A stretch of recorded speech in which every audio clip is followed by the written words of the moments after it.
এবং এই আয়াতের আলোকে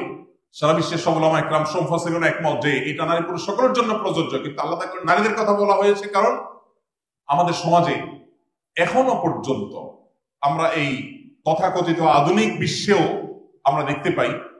যে নারীদের চরিত্রের উপরে যত দ্রুততার সাথে কালিমা লেপন করা হয়, ছেলেদের চরিত্রের উপর তত দ্রুততার সাথে কালিমা লেপন করা হয় না। এই জন্য আল্লাহ তাআলা বলেছেন ওয়াল্লাযীনা ইয়ারমুনাল মুহসানাত,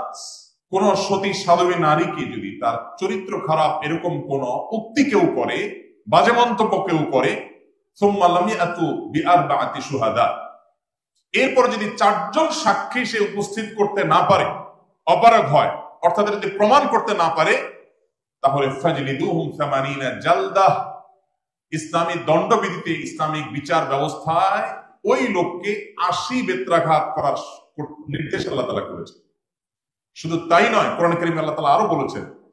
এইরকম দোষে দোষী অর্থাৎ কোন নারীর চরিত্রে কালিমা লেপন করে সেটাকে